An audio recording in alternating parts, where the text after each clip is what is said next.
So hopefully the videos show up on the screencast.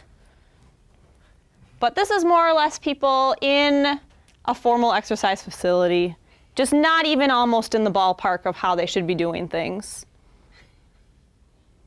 Just poor form all the way around, passing out because they're not breathing correctly. Incline treadmill falls. This is a guy whose lat pull machine is not bolted to the floor.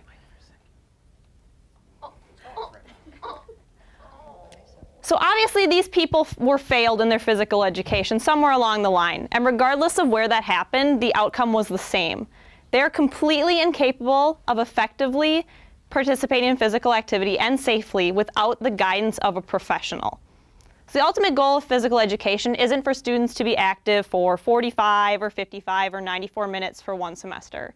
Your ultimate goal is for them to be active for their lifetime and to be motivated to do so. Now, all of this sounds really good on paper, but how can we actually achieve this in our classrooms? So the first piece of advice that me and my friends were given regarding our presentations tonight was to memorize it. So naturally, I ignored all of that advice, didn't memorize it at all, because I am confident in my ability to convey my knowledge to you guys because I understand what I am talking about. I didn't need to memorize a bunch of facts and look at how to, rhetorically lay out a speech because I have the foundational knowledge. I understand why that foundational knowledge is important. I've had practice in the field, and I know personally what works best for me, and that is not memorizing. So we should be taking the same approach in our physical education, making sure that students understand why they are participating in an activity and giving them tons of opportunities to practice that individually and find out what works best for them. So how do we do this? Research into different methods of physical education, different types of formats, has repeatedly shown that the team sports format that's commonly used in most schools is actually the least effective in promoting long-term physical activity. Basically, putting kids in competitive situations every single day and asking them to memorize and regurgitate a bunch of terms really does nothing. So these students might be able to tell you the boundary lines of a basketball court or tell you the difference between a lob and a drive shot in badminton. But can they tell you how basketball builds their upper body strength or how badminton works on their cardiorespiratory endurance? Better yet, can they tell you why those are important to their long-term health? Can they identify other activities that build those same things, or can they access them outside of the school walls on their own? Do they know who to go to? Do they know where to go to participate in these activities? A lifetime sports model that focuses more on things that you can do, with modern science until you're 120 years old. Things like running, swimming, biking, golf, potentially. Those models are shown to be slightly more effective, but the most effective method by far is called a diversified curriculum, which is what I'm going to focus on. So a diversified physical education curriculum incorporates individual sports, team sports, recreational activities, just time to spend in the weight room alone developing their own program, focusing on independent learning. So that's a diversified curriculum, and that's what we should be moving towards.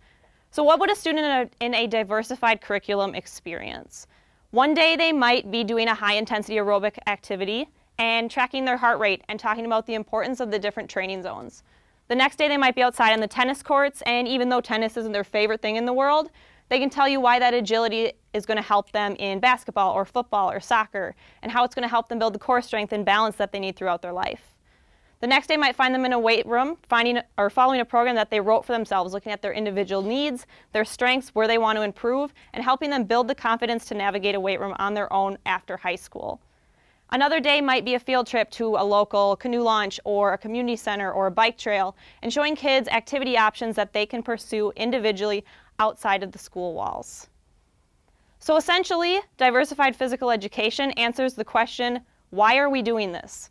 As teachers, how many times have we had kids come up and ask, why are we doing this? If your curriculum is strong and you are conveying information to your students properly, you should never be asked that question. Because students understand how physical education and every activity they do impacts them mentally, socially, and physiologically. So when students have a rational reason for what they're doing, a practical application, their motivation increases. So developing this knowledge and motivation is what's going to encourage them to be independent in their activities, and it's something that can't be taught within the confines of a field or a court. So encourage your students to think outside of the lines, to be independent and responsible for their own learning and ensure that they are active long after that final school bell rings during their senior year of high school. Thank you.